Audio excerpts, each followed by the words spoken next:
All right, so before we delve into how we are going to work with dogs throughout this course, it's extremely important to understand what are the causes of leash reactive behavior. So to really be able to work with these dogs and have long-lasting results, you kind of have to understand what's going on inside the dog's mind and behind the scenes. Ultimately, there are two main causes of leash reactive behavior. The first one, which is by and large the most common, is insecurity. The vast majority of leash reactive dogs are actually quite insecure about other dogs. The second and less common cause is frustration. So there's a small subset of dogs that are actually extremely excited to see other dogs, and they become frustrated due to the restraint of the leash. And that frustration and the energy that goes along with it quickly starts to manifest itself in behaviors that look pretty aggressive, although that's not the dog's intention at all. So we're going to go back to that first cause, because that definitely accounts for the vast majority of dogs who have this behavior problem. And that is true of dog aggression in general. The vast majority of dog aggression stems from insecurity or fear of some sort. There are very few dogs that simply like fighting other dogs, and there are very few dogs that act out of pure dominance and are displaying aggressive behaviors in this way. So again, the vast majority of dogs that we're going to see are going to be insecure dogs. And essentially, what happens is this. Dogs, when they are loose, have the ability to communicate with each other in a variety of ways. And most of that communication involves movement and body language. And the other dogs who are also loose are at their own will and liberty to react to those communications also in any way that they choose. And so if a dog is a little bit insecure, they can show subtle signs with their body to communicate to the other dogs around them that they're a little bit uncomfortable. And if those other dogs are well socialized, they respect those cues and they give the insecure dog a little bit of space. This is one of the main reasons that we don't see as much reactive behavior with dogs that are off leash, because they have the freedom to respond to each other's communication. Additionally, for the dog who actually is insecure, being on a leash instantly restricts the dog's freedom of movement. And if we think about it, we all know that if an animal is afraid or stressed, they often have two options, fight or flight. And being on the leash instantly restricts their flight response. And so what we start to see is them move towards a fight or a defensive type behavior far more quickly.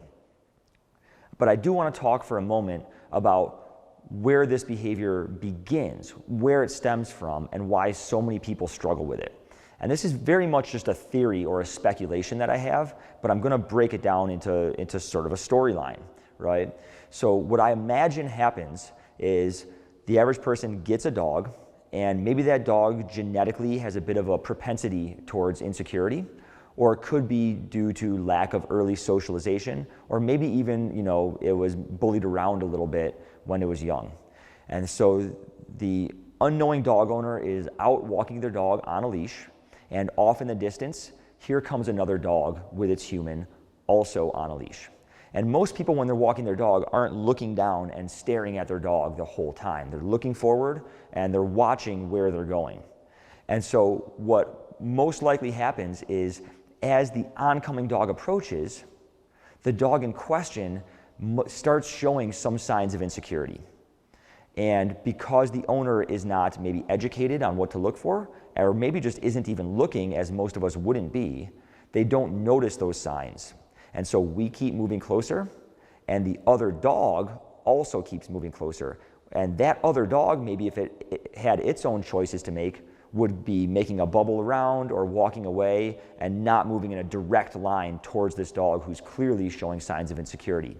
So both dogs now have no say in the matter and continue to move towards each other. And our little doggy here might continue to show those signs of insecurity, and they just don't work. And this may not happen all at once. It could be over several repetitions of going for walks, that eventually the dog starts to become more and more stressed because its normal communication is ineffective when it's on a leash. And eventually they hit what we call their stress threshold and they pop, right? They hit their limit of what they can tolerate and their behavior explodes into the barking and lunging that we typically see. And lo and behold, what happens when they do that? Everybody moves their dogs away. So we see our dog explode and we grab the leash and we turn around and we get him out of there. Or the oncoming person goes, whoa, I'm not approaching that. And they also walk away. And so what our dog learns very quickly is that if I'm uncomfortable with the approach of another dog, the most effective way to handle that scenario, the most effective way to make sure that dog does not come any closer is for me to bark, lunge, whine, scream, all of those behaviors that really manifest themselves into what we call leash reactive behavior. And throughout many, many repetitions of this, the dogs oftentimes abandoned even attempting to show any of the more subtle signs of being uncomfortable, and they default immediately to this more explosive behavior because it's working out really, really well for them. Essentially, they have the pressure, what we call the social pressure of this oncoming dog. They don't really want that dog approaching them.